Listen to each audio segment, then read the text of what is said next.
காலை 6 தேவ செய்திக்காக கடந்த செய்திக்கு ஆதாரமாக புலம்பல் 4ஆம் அதிகாரம் 3ஆம் வசனம் வாசிக்க கேட்கலாம். புலம்பல் 4ஆம் அதிகாரம் 3ஆம் வசனம்.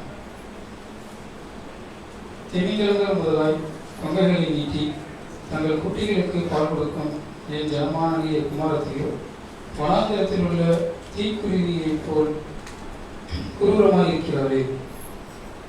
நாம் வாசிக்க கேட்ட வேத வசனத்தின் அடிப்படையில் தீக்குருவி என்ற தலைப்பின் கீழாக தேவசெய்தி கொடுக்க முடியாத திருப்பூரில் வந்தபடிய அந்த அன்பு சொல்வார் குணசேகர் அவர்கள் நம்முடைய சபை சார்பாக அன்போடு நடக்கும்.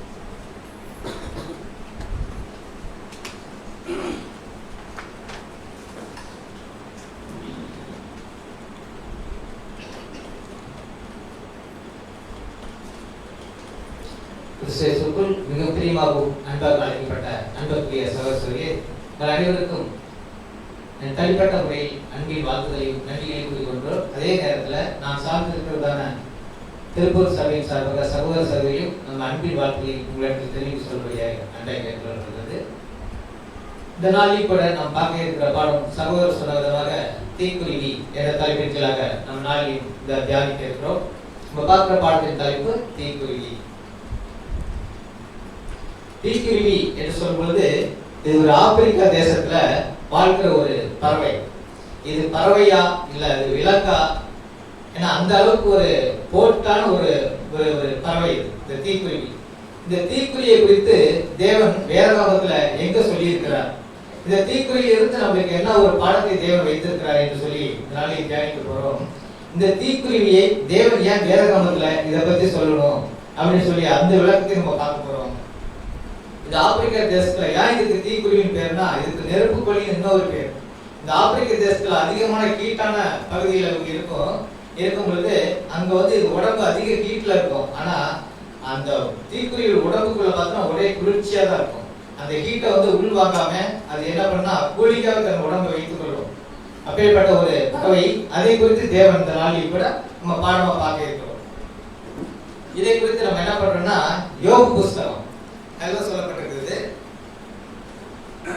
யோபு புஸ்தகத்துல யோபுடைய வாழ்க்கை முழுவதும் 39வது அதிகாரம் வாழ்க்கை முழுவதும் மனுஷனுடைய வாழ்க்கைக்கு ஒரு எடுத்துக்காட்டாக அமைஞ்சிருக்கிறது. ஒரு வசனம் கூட வாசிக்கலாம்.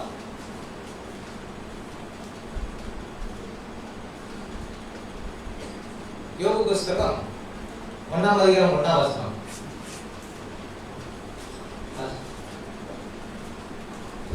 யோபு 1ஆம் அதிகாரம் 1ஆம் வசனம். ஊத்ஸ் தேசத்திலே யோபு என்னும் பெயர் கொண்ட ஒரு மனுஷன் இருந்தான். அந்த மனுஷன் உத்தமனும் சன்மார்க்கனும் தேவனுக்கு பயந்து பொல்லாப்புக்கு விலகுகிறவனுமா இருந்தான். அந்த வசனம் என்ன சொல்லுதுன்னா ஊத் தேசத்திலே யோபு என்னும் பெயர் கொண்ட ஒரு மனுஷன் இருந்தான். அந்த மனுஷன் உத்தமன். தேவன் நம்மளை பார்த்து உத்தமன் சொல்றாருன்னா அவ்வளவு சீக்கிரம் சாதாரணமா உத்தமன் சொல்ல மாட்டாங்க. அவர் எந்த அளவுக்கு இருந்திருக்கிறாரு. சன்மார்க்கனும் தேவனுக்கு பயந்து பொல்லாப்புக்கு விலகுவருமா இருந்தான். அப்ப பொல்லாப்புக்கு விலகுறவங்க யாருன்னா அவங்க புது சிருஷ்டி. அவங்களுக்கு தான் ஒரு புது சிருஷ்டி மாதிரி பொல்லாப்புக்கு விலகுகிறவங்க. பொல்லாப்புக்கு ஒருத்தர் விலகுறாங்கன்னா அவங்க கர்த்தருக்கு பயப்படுறாங்க, கர்த்தருக்கு கீழ்ப்படுகிறாங்க. அப்ப விலகி இருக்கிற மனுஷன்னா அந்த காலத்திலேயே பாத்தீங்கன்னா யோபு இருந்திருக்காரு. அப்படி ஒரு உத்தமமான மனுஷன்னு வேதம் அவர் என்ன பண்றதுன்னா சர்டிஃபிகேட் கொடுக்குது. அப்படி இருக்கிற மனுஷனுடைய வாழ்க்கையில என்ன நடந்தது, இந்த தீக்குருவி அவர் வாழ்க்கையில எங்க வருதுன்னு சொல்லி இந்த பாடத்துல விளக்கமா பார்க்க போறோம். இந்த வசனத்தின் அடிப்படையில முதல்ல இந்த பாடம் ஆரம்பிக்கிறது.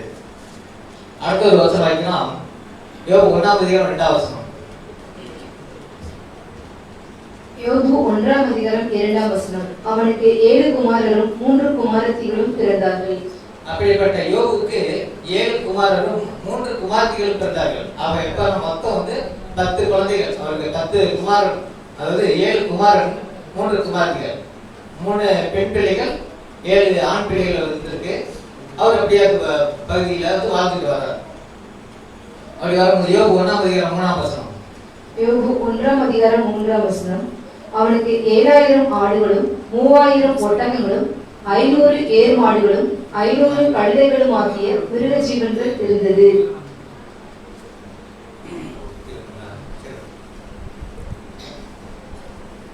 அவருக்கு எப்படி இருக்குன்னா 7000 மாடுகள், 3000 ஒட்டகங்கள், 500 ஏர் மாடுகள், 500 கழுதைகள். இப்ப பாத்தீங்கன்னா 7000 மாடுகள். இப்ப பாத்தீங்கன்னா இப்ப என்ன விலை விற்குது ஒரு ஆடு?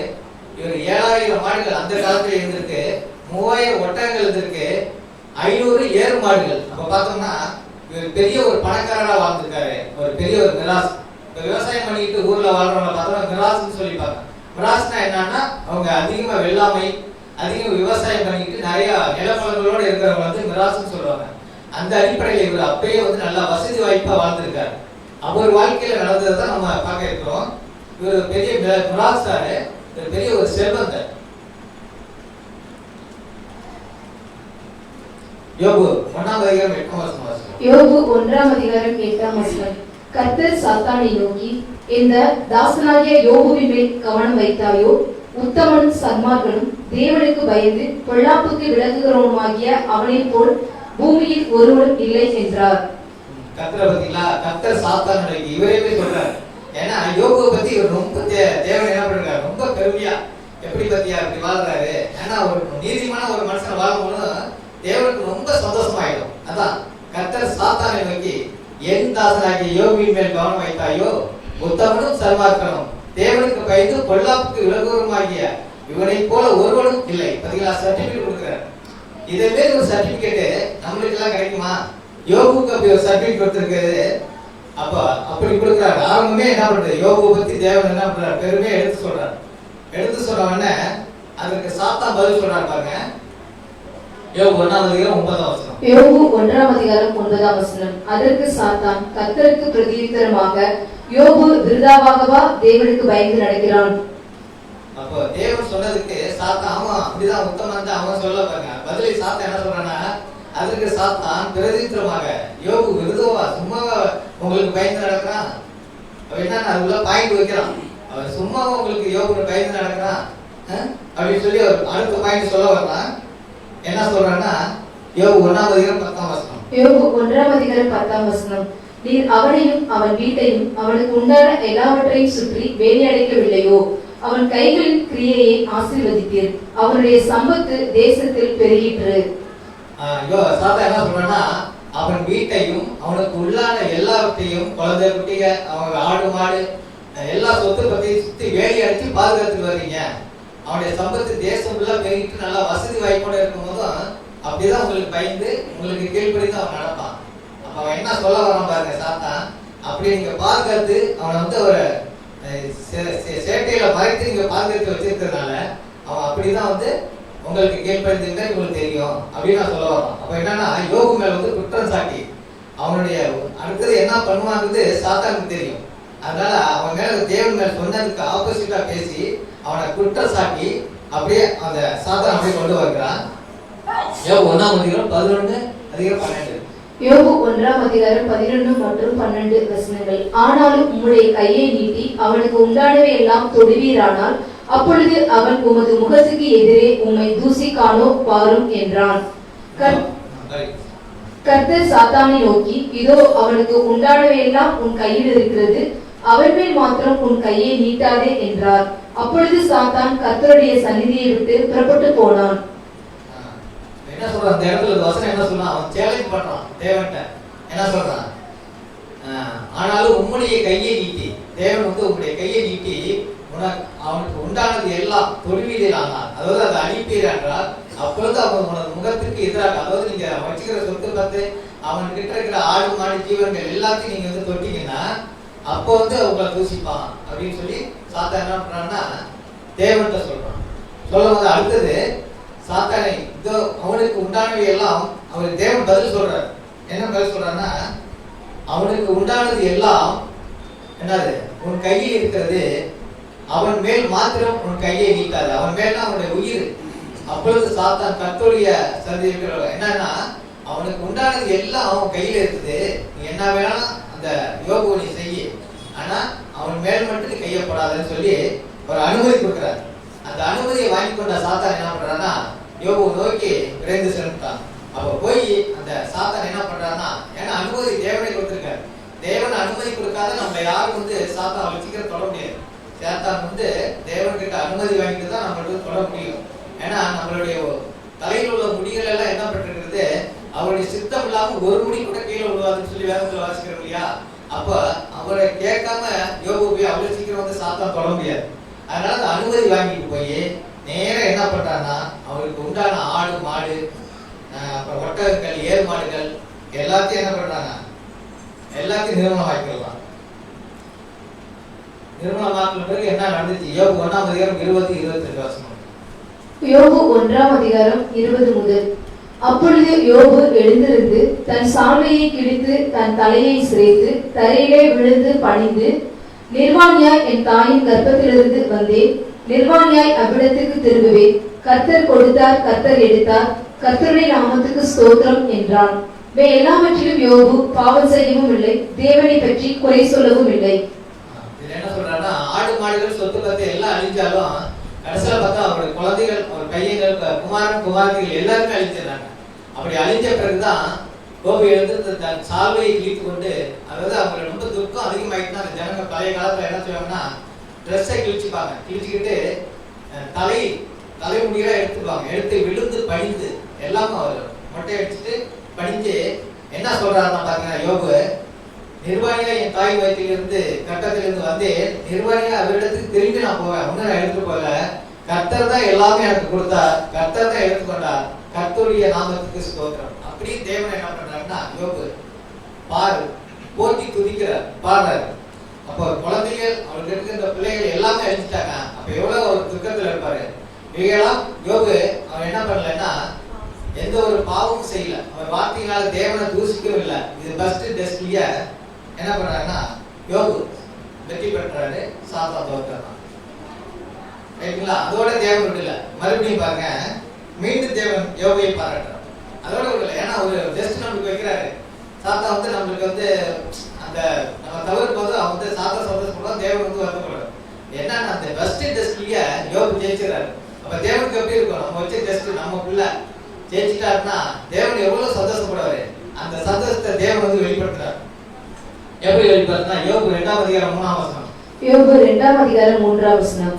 அப்பொழுது கர்த்தர் சாத்தானை நோக்கி, நீ என் தாசனாகிய யோபின் மேல் கவனம் வைத்தாயோ, உத்தமனும் சன்மார்களும் தேவனுக்கு பயந்து பொல்லாப்புக்கு விலகுகிறவனுமான மனுஷனாகிய அவனை போல பூமியில் ஒருவனும் இல்லை. முகாந்திரம் இல்லாமல் அவனை நிர்மூலமாக்கும்படி நீ என்னை ஏவின போதிலும் அவன் இன்னும் தன் உத்தமத்திலே உறுதியாய் இருக்கிறான் என்றார். மீண்டும் தேவன் யோபு பாராட்டுறார். ஏன்னா நீ மீண்டும் என்கிட்ட கேட்டுக்கிட்டு நீங்க அனுமதி வாங்கினது பிறகுனால அவ்வளவு நீ சோதிச்சு பார்த்த குழந்தைகள், ஆடு மாடுகள், சொத்து எல்லாத்தையும் விட்டுட்டு என்ன பண்ணாங்க, யோபு மட்டையை அடித்துக்கொண்டு தரையில உட்காந்துக்கிட்டு அப்படியே வருத்தத்துல இருக்கும்போது கூட ஒரு வார்த்தை கூட எனக்கு விரோதமா பாவம் இல்லை, அப்படி உத்தமமான ஒரு மனுஷன் சொல்லி மறுபடியும் சர்டிபிகேட் கொடுக்குறேன். அப்படி சர்டிபிகேட் கொடுத்த பிறகு தெரிஞ்சவன் சாத்தா அதுக்கு மேல பேசணும் இல்லையா, அதுக்கு பாயிண்ட் வச்சிருப்பான். அடுத்த சாத்தாவுடைய பாயிண்ட் அடுத்த ஆரம்பிப்போம் பாருங்க. யோபு 2ஆம் அதிகாரம் 4-5 வசனம். யோபு 2ஆம் அதிகாரம் 4 மற்றும் 5 வசனங்கள். சாத்தான் கர்த்தருக்கு பிரதியுத்தரமாக, தோளுக்கு பதிலாக தோளையும் தன் ஜீவனுக்கு பதிலாக தனக்கு உண்டான எல்லாவற்றையும் மனுஷன் கொடுத்து விடுவான். ஆனாலும் நீர் உம்முடைய கையை நீட்டி அவன் எலும்பையும் அவன் மாம்சத்தையும் தொடுவீரானால் அப்பொழுது அவன் உமது முகத்துக்கு எதிரே உம்மை தூசிக்கானோ பாரும் என்றான். தேவன் மறுபடியும் என்ன பண்றாரு, அனுமதி தந்தாரு. அப்ப சாத்தான் மறுபடியும் சொல்றான், தேவன் யோபுவை பாராட்டி பேசினவருக்கு அதற்கு பதில் கொடுக்கணும் இல்லையா, அதுக்கு பதில் தான் சாத்தான் கொடுக்குறான். என்னன்னா நம்ம ஜனங்கள் இருக்காங்களே, சாத்தா சொல்றான் பிரதித்தமாக தேவனுக்கு பதிலாக தோலைனா நம்மளுடைய நகங்கள்லாம் அது வெளியில உள்ளது, அது வெட்டா நம்மளுக்கு ஒன்றும் பாதிப்பு வராது. அப்புறம் தலை முடிய வெட்டி அவங்க மொட்டை எடுத்துக்கிறாங்க, அதை கொடுத்தா நம்மளுக்கு ஒன்றும் உடம்புக்கு எந்த பாதிப்பு வராது. இதையெல்லாம் அவங்க கொடுப்பாங்க. அது தோலுக்கு ஜீவனுக்கு பதிலாக தனக்கு உண்டான எல்லாவற்றையும் ஜீவனுக்கு பதிலாக உயர் கொடுக்க மாட்டாங்க, ஜீவனுக்கு பதிலாக எல்லாத்தையும் கொடுப்பாங்க.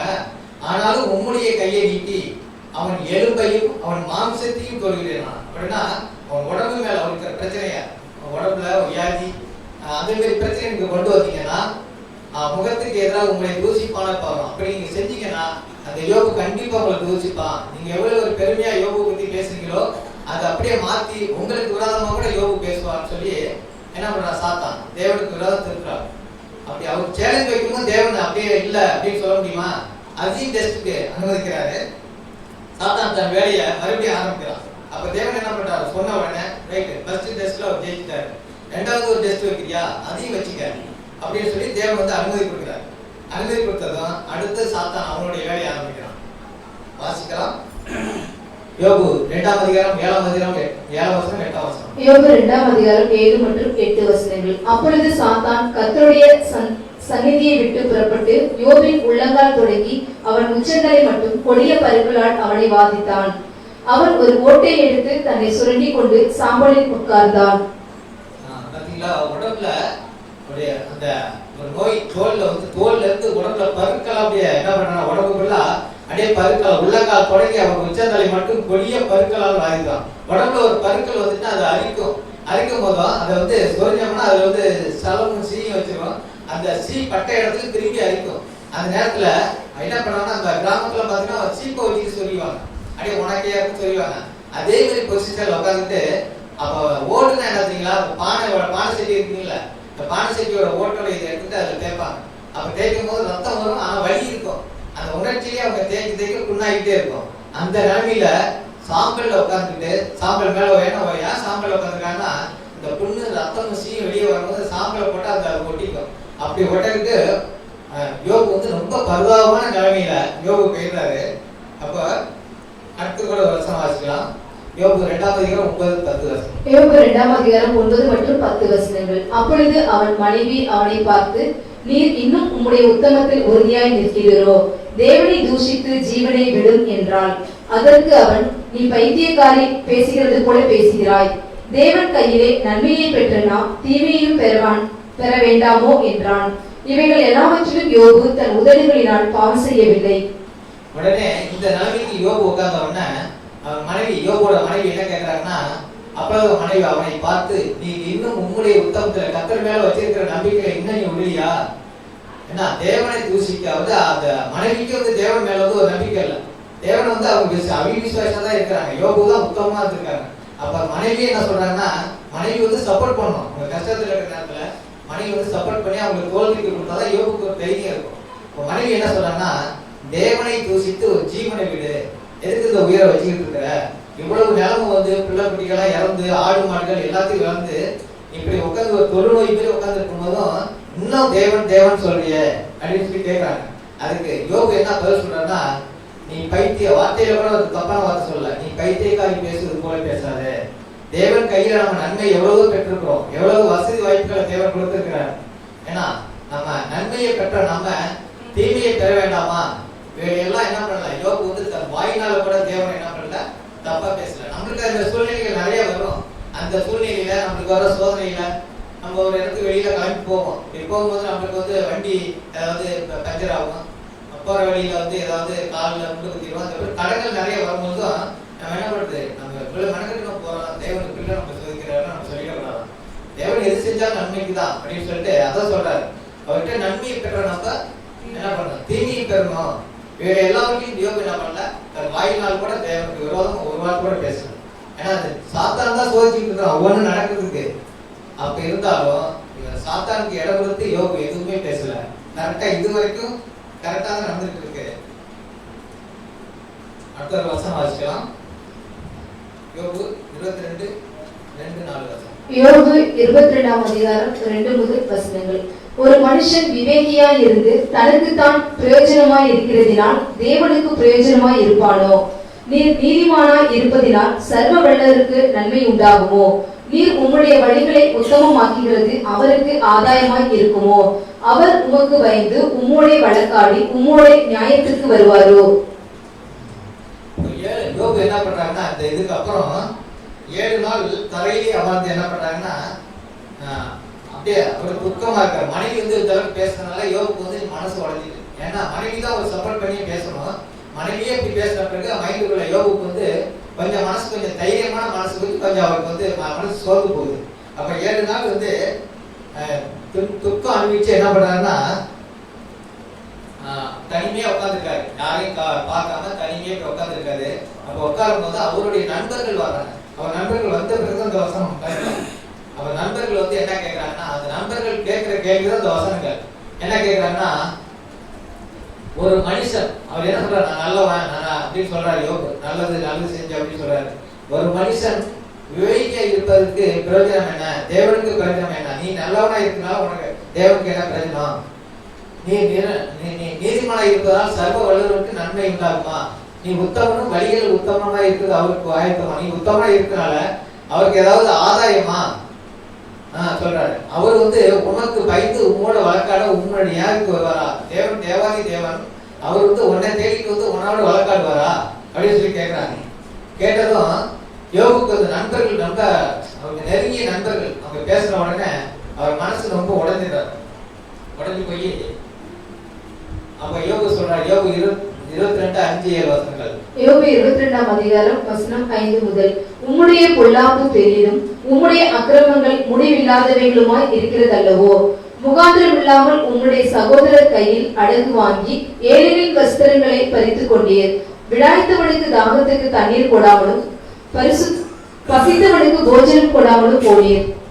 பாத்தீங்கன்னா யோபு வந்து நல்ல வசதியானவர். இப்ப நண்பர்கள் என்ன குற்றம் சாட்டினாங்கன்னா, உம்முடைய பொல்லாப்பு பெரியது, உம்முடைய அக்கிரமம் முடிவில்லாததா இருக்கிறது, உம்முடைய சகோதரர் கையில் அடகு வாங்கி ஏழைகளின் வஸ்திரங்களை பறித்து கொண்டாய். அதாவது ட்ரெஸ் இவரே பெரிய பணக்காரர் வசதியானவர், அவர் எப்படி ட்ரெஸ் எல்லாம் பறித்திருக்க முடியும்? அதாவது தாகத்துக்கு தண்ணீர் கூட யோபு கொடுக்க மாட்டான்னு சொல்லுது. தாகத்துக்கு தண்ணீர் கொடாமலும் பசித்தவனுக்கு சாப்பாடு கூட கொடுக்கல அப்படின்னு சொல்லுது. இவ்வளவு வசதியா வாழ்ந்த யோபு இதெல்லாம் செய்யாம இருப்பாரா? செஞ்சிருப்பாரா செய்யாத இருப்பாரா? நமக்கு ஒரு சந்தேகம் வரும். அப்படி அவங்க நண்பர்கள் என்ன பண்றாங்கன்னா, இவர் மேல குற்றம் சாட்டி அவர்கள் மனைவி பஸ்ட் பேசிட்டாங்க, அவரோட சிநேகிதர்களும் இப்படி பேசிட்டாங்க. இப்படி பேசின பிறகு யோபுடைய மனசு வந்து பாதிக்கப்படுது. அப்போ வந்து சைக்கோ லெவல்ல அவர் மைண்ட் அப்படியே மாறுது. அவர் சைக்கோ லெவல்ல அவர் மைண்ட் மாறின பிறகு அடுத்த சில சம்பவங்கள்லாம் நடக்க போகுது. அதான் வசனத்துல நம்ம பார்க்க போகிறோம். யோபு 30ஆம் அதிகாரம் 20-21 வசனம். யோபு 30ஆம் அதிகாரம் 20-21 வசனங்கள். உம்மை நோக்கி கூப்பிடுகிறேன், நீர் எனக்கு மறு உத்தரவு கொடாதிருக்கிறீர். கெஞ்சி நிற்கிறேன், என்மேல் பாராமுகமாய் இருக்கிறீர்.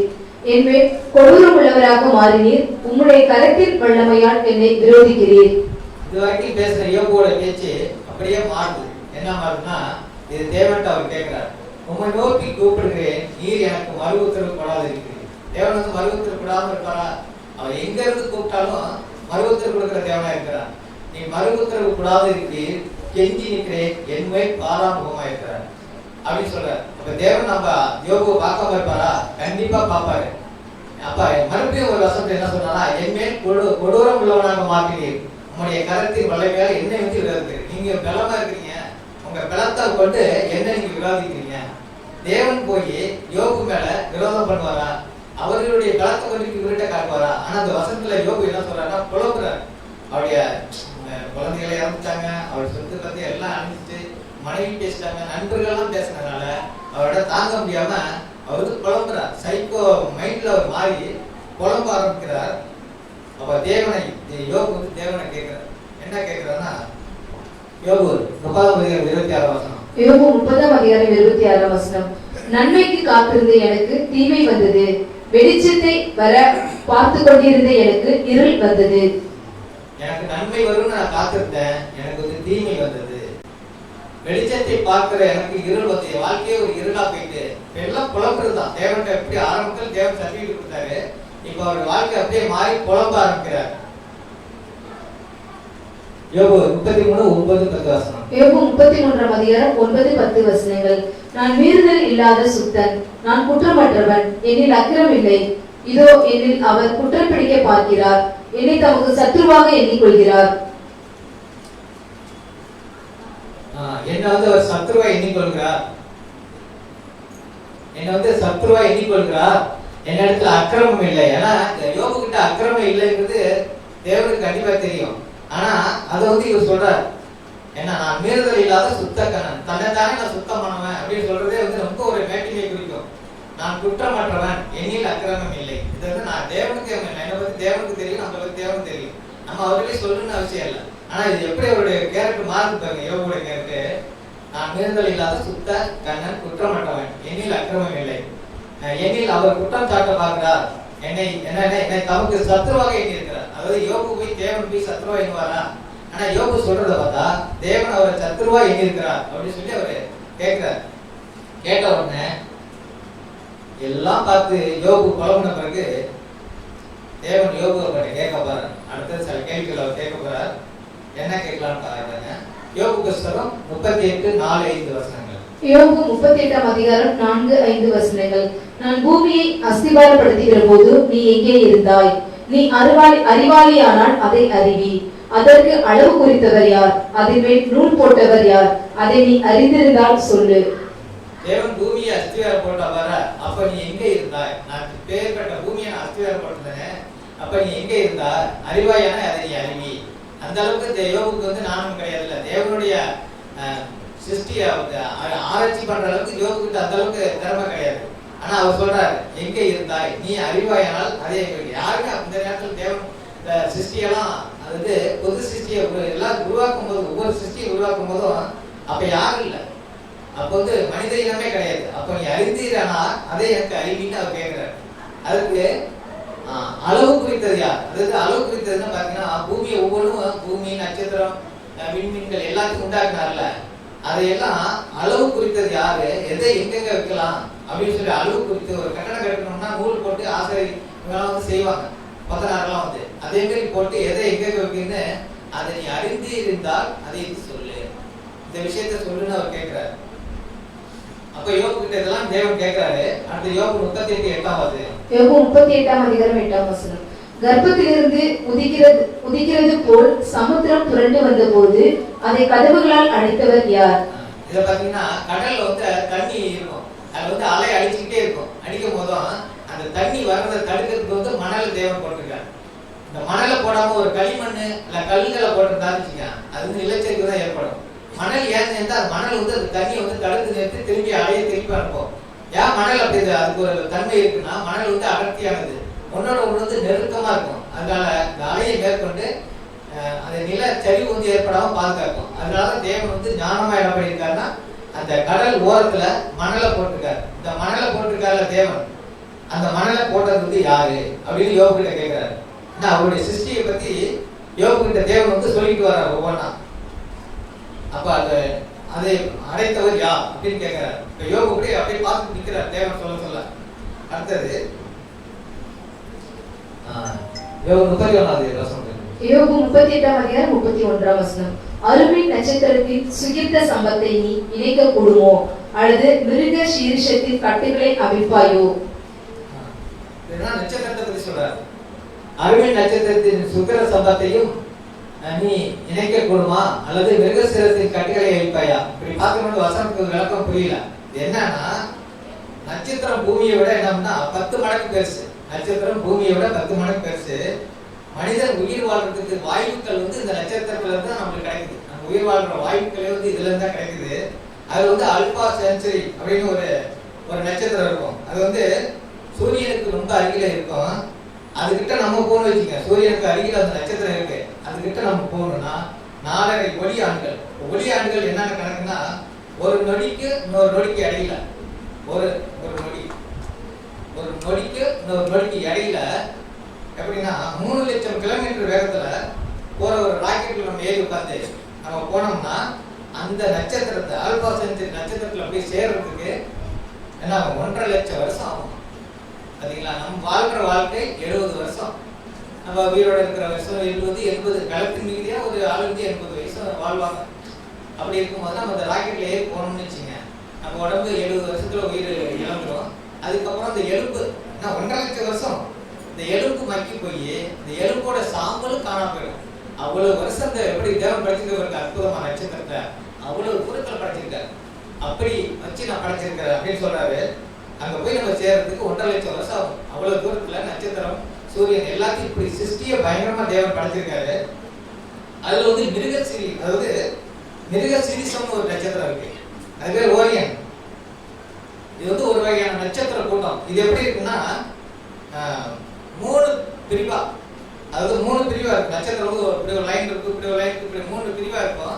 இந்த 3 பிரிவுக்கும் ஒவ்வொரு லைனுக்கு 50,000 நட்சத்திரம் இருக்கும். 3 பிரிவுல மொத்தம் 3 பிரிவு. அதுல ஒரு பிரிவுக்கு 50,000 நட்சத்திரம் இருக்கும். இப்போ 3 பிரிவு பார்த்தீங்கன்னா 50 50 150 அவ்வளவு நட்சத்திரங்கள் வந்து ஒரே கோட்டில் ஒவ்வொன்றுக்கும் அப்படியே நம்ம நட்சத்திரம் ஒரே கோட்டில ஒரே ஸ்பீடா போகும். இப்போ நட்சத்திரம் பார்த்தீங்கன்னா வேகமா போகும். அந்த 3 நட்சத்திரம் அப்படியே லைனா பார்த்து போயிட்டே இருக்கும். போகும்போதும் அது ஒன்னோட ஒண்ணு மோதிக்காது. அப்படி தேவன் வந்து அந்த நட்சத்திரங்களை வந்து நடத்துறாரு. அந்த தேவன் படைக்கிற ஒவ்வொரு சிஸ்டியும் பார்த்தீங்கன்னா ஒரே இடத்துல நிலையா உட்காந்துருக்காரு. அது என்ன ரன்னிங் ஆகி போயிட்டே இருக்கும். அந்த நட்சத்திரம் ஓடிக்கிட்டு இருக்கு. எவ்வளவு ஸ்பீட்ல ஓடுன்னு தெரியாது. இன்னொரு நட்சத்திரத்துக்கு அந்த நட்சத்திரத்துக்கு இடையில எவ்வளவு கேப் இருக்குன்னு நமக்கு தெரியாது. அது வந்து அவர் கணக்கிட முடியாது. அப்படி இருக்கும்போது அந்த நட்சத்திரம் உன்னோட ஒன்று மோதிக்கொள்ளாம வேகமா ஓடுது. இதையெல்லாம் நடத்துறது யார் தெரியுமா? அதையெல்லாம் நடத்திக்கிட்டு இருக்க தேவன் நடத்திக்கிட்டு இருக்காரு அப்படின்னு யோபு சொல்றாரு.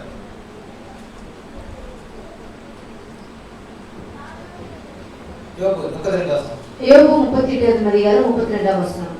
ராசிகளை அதினதின் காலத்திலே வரப்பண்ணுவாயோ, துருவ சக்கர நட்சத்திரத்தையும் அதை சேர்ந்த நட்சத்திரங்களையும் வழிநடத்துவாயோ. துருவ சக்கர நட்சத்திரத்தையும் அதை சேர்ந்த நட்சத்திரங்களையும் வழிநடத்துவார். பார்த்தீங்கன்னா இதெல்லாம் ஒரே கோட்டில் யார் நடத்துறாருன்னா நம்ம தேவன் நடத்துறாரு. இந்த வசனம் வந்து அதுதான் விளக்கமா சொல்லுது. இதெல்லாம் நடத்துறது நம்ம தேவன் தான் நடத்துறாரு. இவங்க எல்லாம் என்ன பண்ணுதுன்னா ஒன்னோட ஒண்ணு மோதிக்கொள்ளாம அது திறமையா தேவன் நடத்திட்டு இருக்காரு. இதை பார்த்தீங்கன்னா இந்த பூமி, அந்த பூமியை வந்து சூரியன்ல இருந்து 3வது இடத்துல தேவன் வந்து பூமியை வைத்திருக்கிறார். சரியான இடத்துல வச்சிருக்காரு. பார்த்தீங்கன்னா பூமி வந்து 3வது இடத்துல வைக்காம 2வது இடத்துல வச்சிருந்தா வச்சுங்க. எப்படின்னா ஃபர்ஸ்ட் இருக்குது 1 2 3 ப்ளூ கலர்ல இருக்கு, அதுதான் பூமி. அப்ப பூமிய அதுக்கு முன்னாடி இருக்கிற அந்த ஆரஞ்சு கலர் இருக்கிற இடத்துல வச்சாங்கன்னா நம்மளால வெப்பம் தாங்க முடியாம, நம்ம சூடு தாங்க முடியாம என்ன பண்ணுவோம்? ஏன்னா இதுக்கு இடையில கேப் எவ்வளவு இருக்குன்னு தெரியாது. கிட்ட வச்சிருந்தாலும் நம்ம வெப்பம் தாங்க முடியாத நம்ம புஷ்பம் ஆயிடுவோம். அதே நேரத்துல அதை விட்டு தள்ளி 4வது இடத்துல வச்சிருந்தாலும் நம்மளுக்கு வெப்பமும் கிடைக்காது. வெப்பம் கிடைக்காம அதையும் நம்மளுக்கு கொடுமை ஆகிடும் வாழ்க்கை. அதனாலதான் தேவன் என்ன பண்ணாருன்னா கரெக்டான இடத்துல வச்சு தேவன் இப்படிலாம் அந்த சுத்தி இந்த கோள்களை வந்து தேவன் சுத்திட்டு ஒவ்வொன்றையும் அவர் நடத்திக்கிட்டு இருக்காரு. நம்ம பக்கம் இன்னைக்கு ஒரு குடும்பத்தை நடத்த கூட நம்மளால கொஞ்சம் கஷ்டப்படுறோம், சிரமப்படுறோம். ஆனா தேவன் பார்த்தீங்களா சூரிய குடும்பம், இந்த சூரிய குடும்பத்தையே நடத்துறாரு பாருங்க. இப்படி நடத்திக்கிட்டு இருக்காரு தேவனுடைய பூமி பாருங்க. அப்படியே அந்த இடத்துல தோங்குது. இதை யார் தாங்கிட்டு இருக்கிறா? இதுக்குதான் நூல் போட்டது யாரு? இதை நிப்பாட்டினது யாரு? இது எப்படி நிப்பாட்டினா பார்த்தீங்கன்னா அது ஒரு மேக்னெட். இந்த மேக்னெட் மூலமா தான் நிற்குது. அந்த பூமியை சுற்றி இருக்கிற ஒவ்வொரு கோள்களுமே வந்து மேக்னெட் சிஸ்டம். அதில் வச்சு தான் நிற்குது. பூமி அந்த இடத்துல நிற்குது. நம்ம பார்த்தோம்னா ஒரு டம்மரை கூட மேலே நிப்பாட்டி விட்டோம்னா கீழே வந்துடும். இது எவ்வளோ வெயிட் இருக்கும், எவ்வளவு இதோட பூமியோட வெயிட்டு, இது அந்த இடத்துல தேவன் பண்ணி வச்சுருக்காங்க. ஒரு வசனம் கூட ஞாபகத்துக்கு வந்து பூமியின் உருண்டை வீட்டு இருக்கிற தேவன். இந்த உருண்டை மேலதான் தேவன் வீட்டு இருக்கிறார். பூமியை பார்த்துக்கிட்டு எவ்வளவு அழகான தேவனுடைய படைப்புல எவ்வளவு அழகா பாருங்க. அற்புதமான ஒரு படைப்பு பாருங்க, எவ்வளவு அழகான படைச்சிருக்காரு. இது ஒரு நட்சத்திரம்.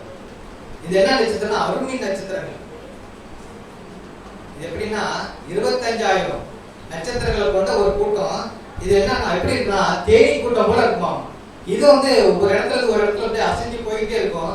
அந்த நட்சத்திர கூட்டம் வந்து தேனி கூட்டங்கள் போல இருக்கும். இன்னும் தீக்குரிய பாடம் இருக்கு சொல்ல இந்த தீக்குரிய பத்தி வெளியே தேவனைய தீமையை அனுபவிச்ச சப்ஜெக்ட் மேல இருக்குன்னு பாருங்க சிஸ்டர். நம்ம தான் தீக்குரிய பத்தி தேவன் சொல்லுவார். அதுதான் நம்ம பார்க்க போறோம். இப்போ நட்சத்திரங்கள் இவ்வளவு விஷயம் அற்புதங்களை தேவன் வந்து யோபு கிட்ட சொல்லிட்டாரு. சொல்லி அவர் யோபு வந்து தேவன் வந்து சமாதானப்படுத்துறாரு. எல்லாம் யோபு கேட்டுட்டு இருக்காரு. அப்ப தேவன் வந்து நம்மளுக்கு சில பாடங்களை கொடுப்பார். ஏன்னா நம்ம புது சிருஷ்டி வாழ்க்கையில நம்ம வந்ததுனால நம்மளுக்கு சில பாடங்கள் வைப்பாரு. மான்களை வைத்து மான்கள் மூலமாக சகோதரர்களுக்கு பாடம் எடுத்திருப்பாங்க. அடுத்து குதிரைகளை வைத்து நம்மளுக்கு பாடம் எடுத்திருப்பாங்க. காண்டாமிருகத்தை வச்சு நம்மளுக்கு என்ன பாடம்னா அதை பாடம் எடுத்திருப்பாங்க. அப்புறம் வரையாடுகள், இவங்க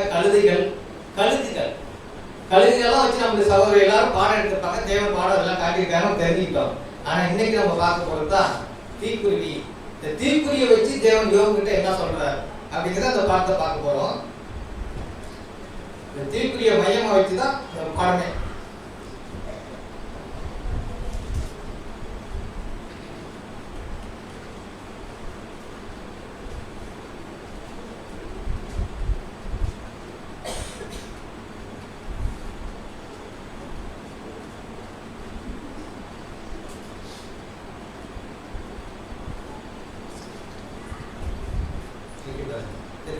பாத்தீங்கன்னா 8 அடி உயரமான ஒரு பறவை, 8 அடி 9 அடி உயரமா இருக்கும்.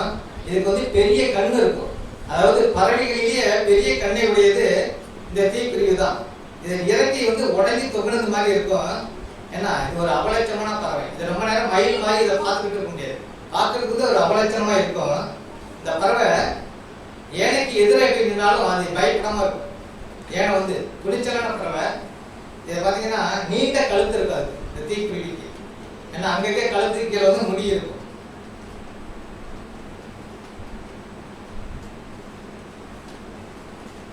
அந்த கழுத்துக்கு கீழே ஒரு பெரிய சரீரம் இருக்கும் அந்த தீக்குருவிக்கு.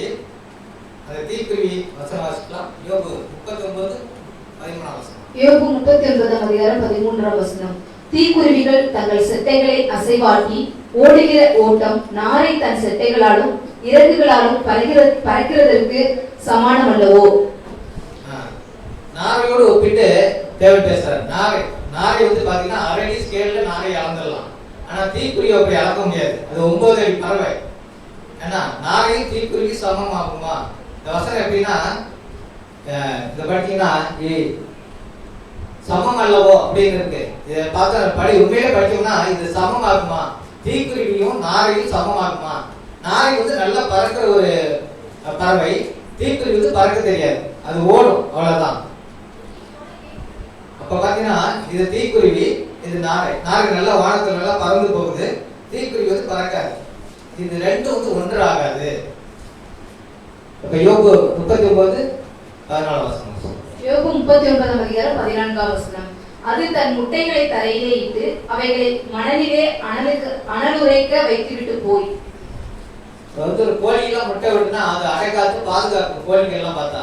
ஆனா தீக்குருவி அப்படி இல்லை. அது தன் முட்டைகளை தரையில இட்டு அவைகளை மணலிலே மணல் பறக்க வைத்துட்டு போயிடுமா.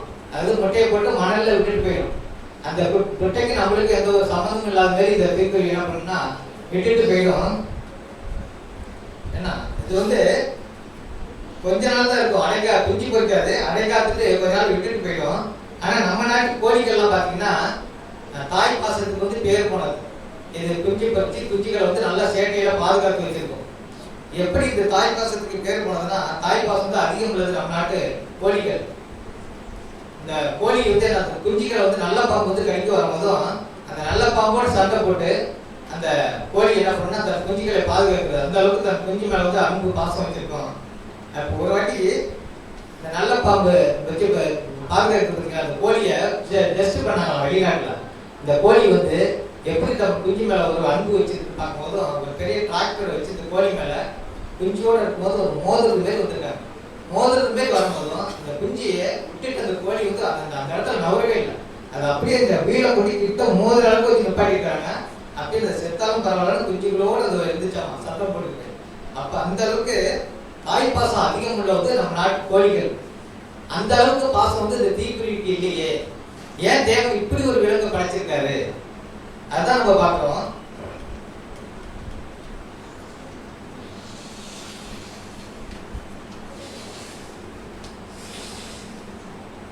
இதோட முட்டை வந்து 1.5 கிலோ இருக்கும். தீக்குருவியோட முட்டை. இந்த முட்டை வந்து பெருசு, ரொம்ப கடினமா இருக்கும். இந்த ஆப்பிரிக்கா பறவைகள் கழுகு இருக்கு இல்லையா, அது வந்து டேஸ்டா வந்து இந்த முட்டையை வந்து சாப்பிட வரும். அது எப்படின்னா சாப்பிட டேஸ்டா இருக்கலாம், அது சாப்பிடுற அந்த பறவைகள் கழுகெல்லாம் வரும். அந்த அளவுக்கு ஒரு கடினமான முட்டை. எப்படின்னா அந்த முட்டையை வந்து அவ்வளவு சீக்கிரம் அந்த கழுகால உடைக்க முடியாது. ஒரு கல்லை எடுத்து தூக்கி போட்டு உடைச்சிட்டு அதுல வந்து சாப்பிட்டு போயிடும். அப்படி ஒரு முட்டை இது. புலம்பல் யோபு 39:15 யோபு 39:15-16 காலால் மிதிப்பட்டு உடைந்து போகும் என்பதையும் காட்டு மிருகங்கள் அவைகளை மிதித்துவிடும் என்பதையும் நினைக்கிறதில்லை. அது தன் குஞ்சுகள் தன்னுடையதல்லாதது போல அவைகளுக்காக கடின குணமுள்ளதாய் இருக்கும். அவைகளுக்காக அதற்கு கவலை இல்லாதபடியினால் அது பட்ட வருத்தம் விருதாவாம். நாம தானே முட்டை போட்டோம், நாம தான் அந்த முட்டைகளை பாதுகாக்கணுங்கிற அறிவே அதுக்கு இருக்காது. அது முட்டை நம்மளுக்கு இல்லை அப்படிங்கிறது மாதிரி என்ன பண்ணா அது அந்த முட்டையை போட்டு அது கிளம்பி போயிடுமா. அப்படிதான் தேவன் வந்து அதை படைச்சிருக்காரு. இப்ப ஏன் இப்படி ஒரு தேவன் அந்த பறவை அப்படி படைச்சிருக்காரு? தாய்ப்பாசம் இல்லை, ஒரு முட்டையை வந்து அழகாக்கு பாதுகாக்கிறது இல்லைன்ட்டு நம்மளுக்கு யோசனை வரும். அடுத்தது பாத்தீங்கன்னா புலம்பல் 4:3 புலம்பல் 4:3 திமிங்கிலங்கள் முதலாய் கொங்கைகளை நீட்டி தங்கள் குட்டிகளுக்கு பால் கொடுக்கும். என் ஜனமாகிய குமாரத்தியோ வனாந்தரத்தில் உள்ள தீக்குருவியை போல் குரூரமாய் இருக்கிறாளே. இதான் நம்ம பார்க்குற பாடத்தோட ஆதாரவசனம். இது என்னன்னா, நம்ம உலகத்துல பார்த்தோம்னா அந்த பெண்கள் அதாவது என்ன பண்றாங்கன்னா, குழந்தைகளை வந்து குப்பத்தட்டியில போட்டு போயிடுவாங்க. அதுக்குதான் தேவன் வசனத்தை வச்சிருக்காரு நினைக்கிறேன். அது வந்து திமிங்கலம் முதலாய் தன் குட்டிகளை போல் பால் கொடுக்கும். என் ஜனமாகிய குமாரத்தையோ வனாந்தரத்துல தீக்குரிய போல இருக்க. என்னன்னா, தன் பிள்ளைகளை வந்து குப்பத்தட்டியில போட்டுட்டு அது நம்ம பிள்ளை இல்லைங்கிறது மாதிரி போட்டு போயிடறாங்க. அதே மாதிரி உலகமா இப்ப இருக்குது. அதனால தன் பிள்ளைகள் மேல பாசம் இல்லாம இந்த உலகத்தெல்லாம் சில விஷயம் நடக்குது. ஹாஸ்பிட்டல்ல விட்டுட்டு போயிடுறாங்க, பிள்ளைகளை வந்து குப்பத்தில் தூக்கி போட்டு போயிடுறாங்க. இப்படிலாம் மனிதர்கள் இருக்கிறாங்களே, அதை சொல்றதுக்காக இந்த வசனத்தை தேவன் வச்சிருப்பாருன்னு நினைக்கிறேன்.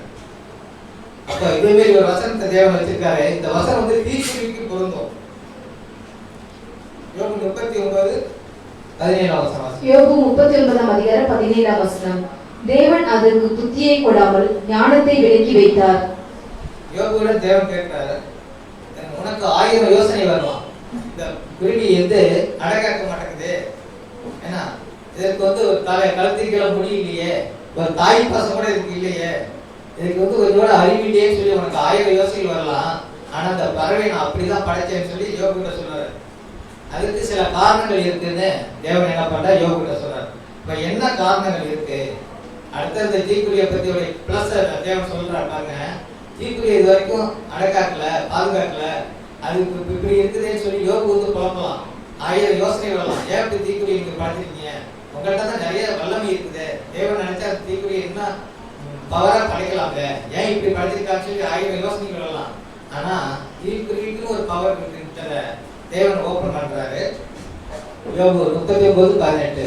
யோபு 39:18 அது செட்டை விரித்து எழும்பும் போது குதிரையையும் அதில் மேல் ஏறி இருக்கிறவனையும் அலட்சியம் பண்ணும். பாத்தீங்களா? அது சட்டை விரித்து ஓடும் பொழுது குதிரையும் அது மேல ஏறி இருக்கிறவன் அலட்சியம் பண்ணுமா.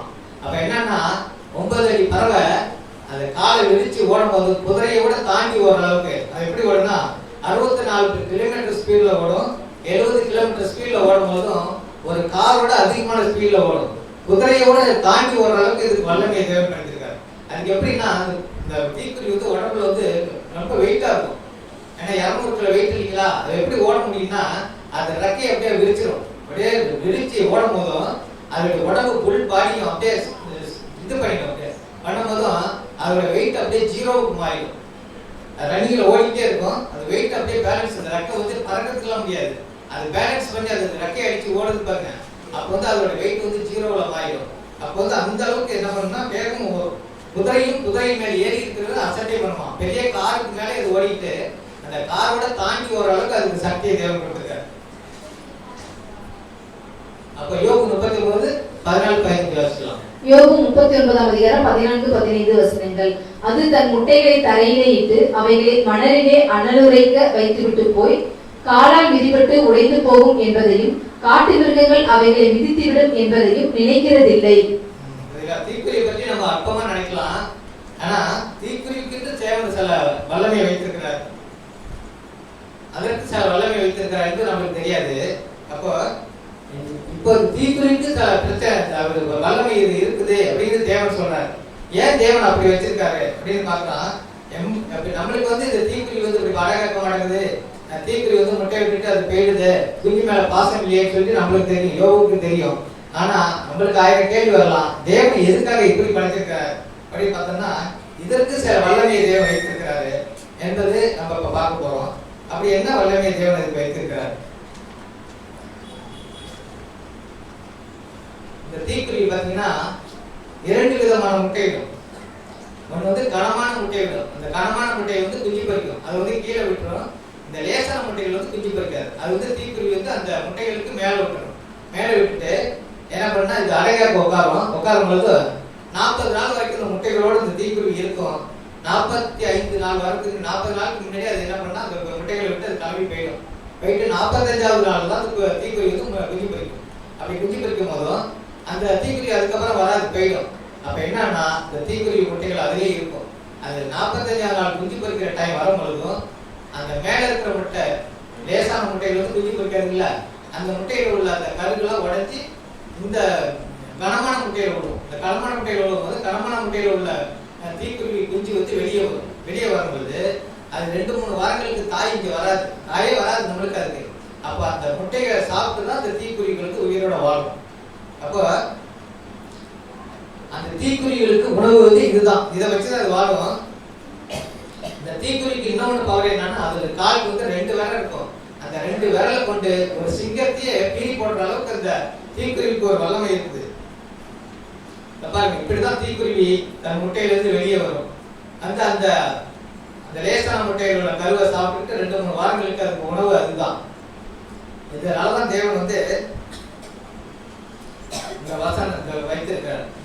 இந்த விலங்குகளை வச்சுதான் நம்ம தேவன் வந்து நம்மளுக்கு பாடம் வைக்கிறாரு.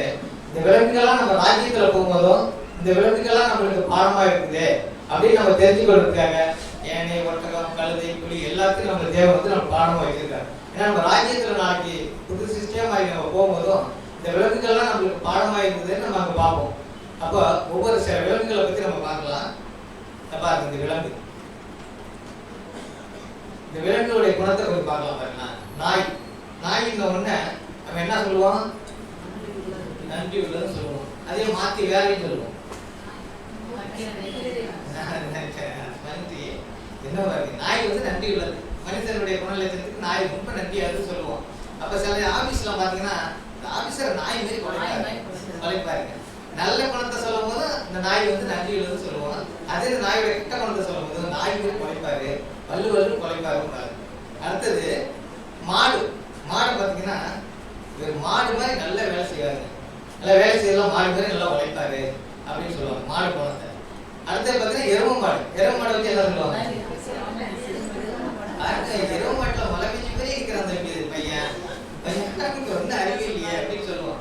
இதே மாதிரி ஒவ்வொரு விளக்குகளையும் வச்சு நம்ம யாரையும் என்ன பண்ணக்கூடாதுன்னா அசத்தியா நினைக்கக்கூடாது. ஏன்னா தேவன் வந்து அவங்கவுங்களும் அப்படி இப்படிதான் படுத்திருக்காரு. அது அவங்களுடைய குணம். அது நம்ம போய் மாத்துக்கு நம்ம வரல. தேவன் அப்படிதான் வச்சிருப்போம். சில பேர் வந்து அமைதியா இருப்பாங்க, சில பேர் வந்து கோவப்படுவாங்க, சில பேர் நல்லா பாட்டு போடுவாங்க, சில பேர் நல்லா இருந்து மியூசிக் வாசிப்பாங்க, சில சிஸ்டர்கள்லாம் பார்த்து பைபிள் படிப்பாங்க. அது அவங்களுக்கு தேவன் கொடுத்த திறமை.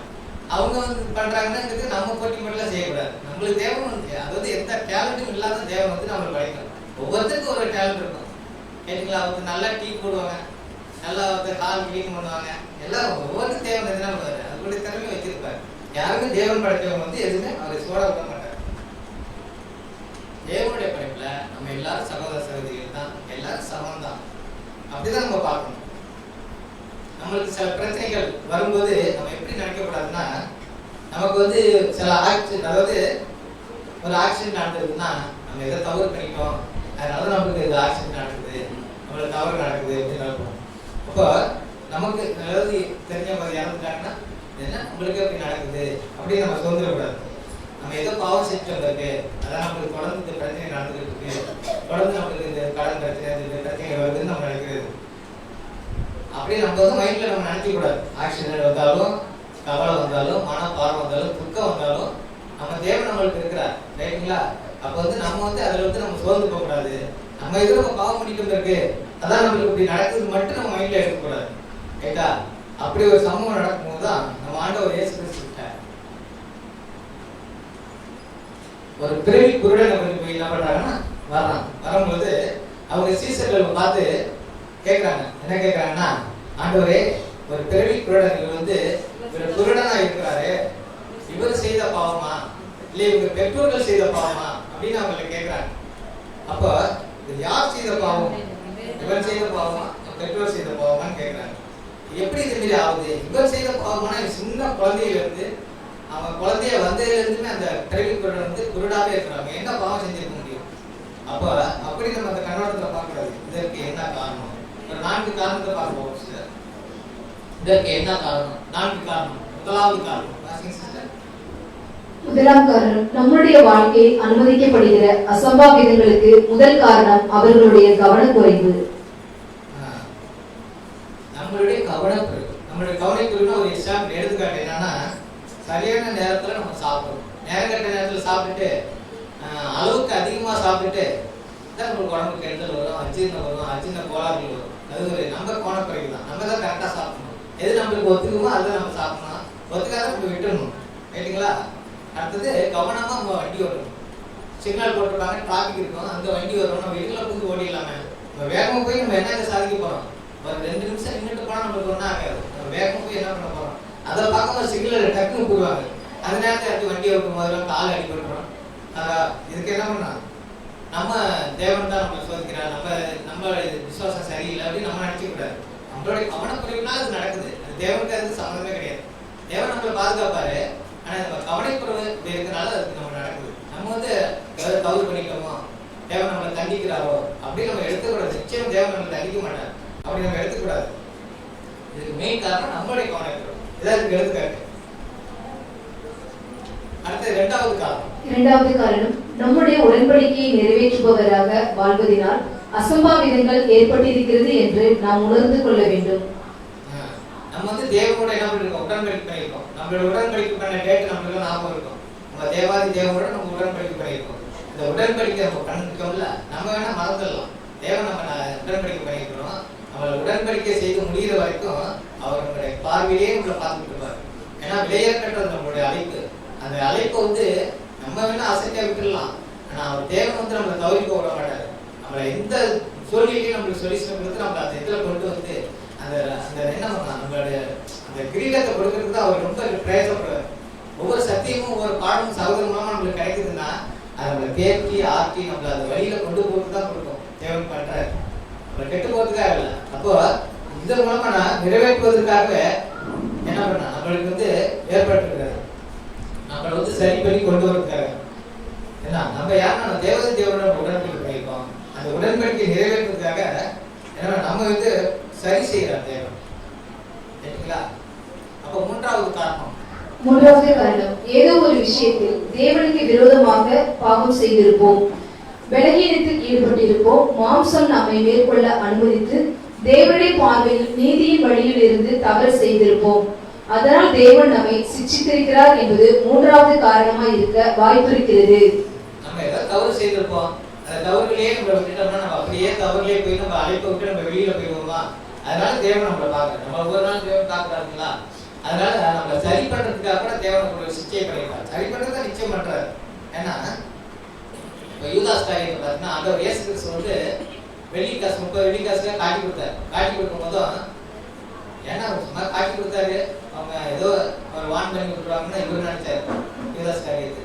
ஆனா அவருக்கு நேரம் ஒரு குடும்பம் பண்ணி செய்யறத பார்த்துட்டு ஏன்னா அவரோட சேர்த்து ஒரு ஊழியம் பண்ணியிருக்காரு இல்லையா, அவர் மனசு தாங்க முடியாத என்ன பண்ணாரு யூதாஸ் காரியத்தை தூக்கு போட்டு அவர் அதுக்கு வேலையை செஞ்சதுனால அதை நம்ம மனஸ்தாப்படணும். நம்ம தவறு பண்ணிட்டோம், தேவன் நம்மளை திருத்துறாலும் மனஸ்தாப்பட்டு நம்ம அதை திருத்திக்கணும். அப்ப யூதாஸ் காரியத்துக்கு மாதிரி அந்த தவறுக்குள்ள போயிடக்கூடாது அப்படின்னு சொல்லுது. அப்ப அதனால் தேவன் நம்மை சித்திக்கிறார் என்பதும் மூன்றாவது காரணமாக இருக்குது. அதனால நம்ம தேவன் சித்திச்சு அவருடைய வழியில எப்படி கொண்டு வந்துவார். ஒருவரையும் தேவன் வீணா போட்டு அனுமதிக்க மாட்டார். நம்ம எப்படி அவர் கண்டிப்பா அந்த அழைப்புகளை நம்ம கொண்டு வந்துடுவார். சரிங்களா? இதை ஏற்றால் போல் ஒரு வசனம் வாசிக்கலாம். யோவான் 9ஆம் அதிகாரம் 1 முதல் 3 வசனங்கள். அவர் அப்புறம் போகையில் பிறவி குருடனாகிய ஒரு மனுஷனை கண்டார். அப்பொழுது அவருடைய சீஷர்கள் அவரை நோக்கி, ரவி, இவன் குருடனாய் பிறந்தது யார் செய்த பாவம்?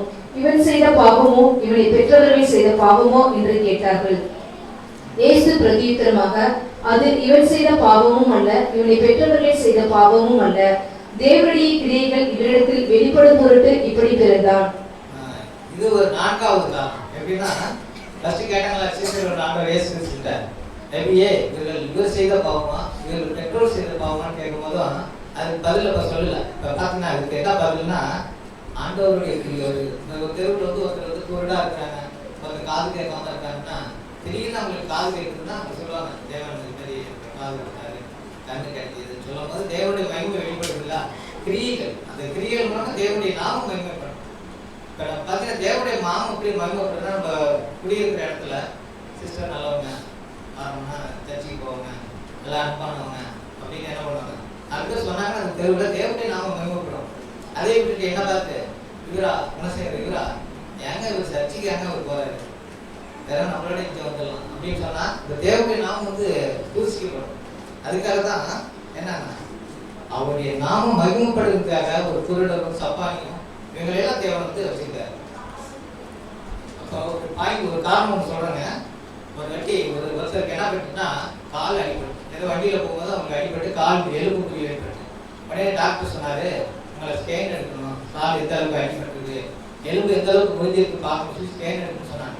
அப்படி ஸ்கேன் எடுக்க கால் ஸ்கேன் எடுக்க டாக்டர் போகும்போது டாக்டர் சொன்னார், ஸ்கேன் எடுக்கிறீங்க உடம்புக்குள்ளே எடுத்துங்க அப்படின்னு சொன்னாங்க. ஏன்னா அந்த காரணம் நிச்சயம் நடக்குது. உடம்புக்குள்ளே ஸ்கேன் எடுக்கணும், உடம்புக்குள்ளே ஸ்கேன் எடுத்தால் அது கால் அடிப்பட்டவருக்கு தலையில் ஒரு கட்டி இருக்கு. கட்டி என்னன்னா கேன்சர் கட்டி மாதிரி. அது கேன்சர் கட்டின்னு தெரிஞ்சு அதை டாக்டர் எடுத்து அதை அப்புறப்படுத்தி அதை குணப்படுத்திட்டாங்க. இது அந்த ஸ்கேன் எடுக்காம ஒரு விட்டுருந்தான்னு வச்சுங்க, அந்த கட்டி பெருசாகவே உயிரே போயிருக்கும். இதனால கூட சில காரணத்தை தேவன் வந்து அறிவிப்பார். தீமையிலும் ஒரு நன்மை, சரிங்களா? இப்படிதான் தேவன் வந்து நம்ம நடத்துவார். தவிர தேவன் வந்து பழி வாங்க மாட்டாரு, நம்மளை திருச்சிக்க மாட்டார், நம்மளை திருத்தி அவருடைய அழைப்புல நம்மளை கொண்டு வர்றாரு. இப்ப நம்ம பார்த்த 4 காரணத்தை இப்ப சுருக்கமா பார்க்கலாம். 4வது காரணம், 4வது காரணம் நம்முடைய வாழ்க்கையில் அனுமதிக்கப்படுகிற அசம்பாவிதங்களுக்கு 4வது காரணம் தேவனுடைய கிரியைகள் வெளிப்படுவதற்காக கூட இருக்கலாம். தேவனுடைய கிரியைகள் வெளிப்படுவதற்காக கூட இருக்கலாம். நம்ம பார்த்த 4 காரணத்தையும் வாசிக்கலாம், நமக்கான பணி கிடையாது. இந்த 4 காரணங்களை மனதில் வைத்துக் கொள்ளலாம். முதலாம் காரணம் நம்முடைய கவனக்குறைவாக இருக்கலாம், அதை சரி செய்திருக்க வேண்டும். 2வது காரணம் நம்முடைய பலியின் ஜீவியமாய் இருக்கலாம், அப்படி இருந்தால் அதை சந்தோஷமாக ஏற்றுக்கொள்ள வேண்டும். 3வது காரணம் நாம் செய்த பாவமாக இருக்கலாம், அது நிமித்தம் மனம் வருந்த வேண்டும், சீர்பொருந்த வேண்டும், மீண்டும் செய்யாதபடிக்கு கவனமாய் இருக்க வேண்டும். 4வது காரணங்கள் இருக்காது, ஆனால் தேவனுடைய கிரியைகள் நம் மூலமாக வெளிப்படும்படியாக நடக்கலாம். முதலாவது காரணம் வந்து நம்முடைய கவனக்குறைவு. மெயினா நம்மளுடைய கவனக்குறைவுனால நம்ம வீட்டிலேயே நடக்கணும்னு வச்சுக்கேன், கீழே படி ஏற்கிறது ஸ்டெப் எடுக்கணும் பார்த்து இறங்கணும். நம்ம செல்ல நோண்டிக்கிட்ட அப்படியே இறங்கணும்னா தடுமாறி கீழே தான் போகும், சரிங்களா? அது கவனக்குறைவு, ரைட்டுங்களா? அடுத்தது நம்மளுடைய உடன்படிக்கை, நம்முடைய பலியின் ஜீவியத்தை நிறைவேற்றுறதுக்கு கூட தேவன் வந்து நம்மளை மாற்றி நம்மளை சிந்தித்து கொண்டு வரலாம். 2வது காரணம். 3வது நம்ம செய்த பாவம், நம்ம ஏதோ வேற பாவத்துக்குள்ள நம்ம போகக்கூடாதுன்னு கூட தேவன் நம்மளை சரி பண்ணி, ஏன்னா அவரோட உடன்படிக்கை பண்ணியிருக்கோம். அவர் அப்படியே விட்டுட்டோம்னா அவருடைய ஆத்மா வந்து என்ன பண்ணுவோம் இதாகிடுங்கிறதுக்காக அவருடைய ஜீவன் வீணா போகக்கூடாது இல்லையா? அதனால அப்படியோட தேவன் பண்ணலாம். அடுத்தது 4வது காரணம், தேவனுடைய கிரியைகள், கண்ணத்துக்கு காது கேட்க உட்கார்ந்தோம் அவருடைய கிரியை வெளிப்படுங்கிறதுக்காக கூட தேவன் வச்சிருக்கலாம். இப்போ இந்த பாடம் இதோட நிறைவானுச்சு. இந்த பாடத்துல என்ன பார்த்தோம்னா, ஒரு தீக்குருவியை போல சில மனிதர்கள் பூமியில இருப்பாங்க. தேவன் அவர்களையும் படைத்திருக்கிறார், ரைட்டுங்களா? அதே மாதிரி இருக்கிற அவங்க நம்மளுடைய சகோதரர்கள் தான். ஏன்னா அவங்களே நம்ம குற்றப்படுத்துறதுக்கு நம்மள தேவன் அழைக்கல, நம்ம அவங்களுக்கு அப்படிதான் தேவன் படைச்சிருக்கிறார். அவங்கள நம்ம பார்க்க முடியாது, ஏதோ ஒரு காரணத்துக்காக தேவன் அப்படி அவங்களை படைச்சிருக்காங்க, ரைட்டுங்களா? அப்போ தேவன் வந்து இந்த பாடத்தையும் தேவன் ஏதோ ஒரு காரணத்துக்காக தான் இந்த தீக்குருவியை படைச்சிருக்காரு. தீக்குருவியை போல இருக்கிற ஜனங்களையும் தேவன் வைத்திருக்கிறார் என்பதை பெருமை கேட்டவங்களை தேவன் தாமே ஆசீர்வதிக்கிறார்கள்.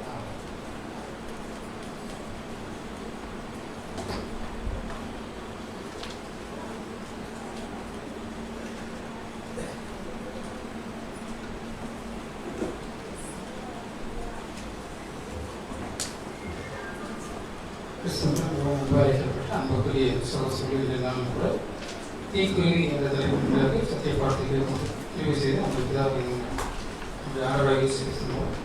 நன்றிகளை நாம் எடுத்துக்கொள்வோம்.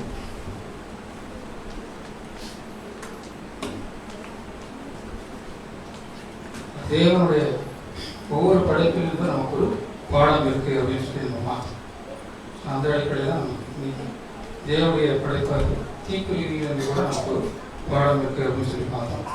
ஸோ நமக்கு ஏற்படுகிற ஒவ்வொரு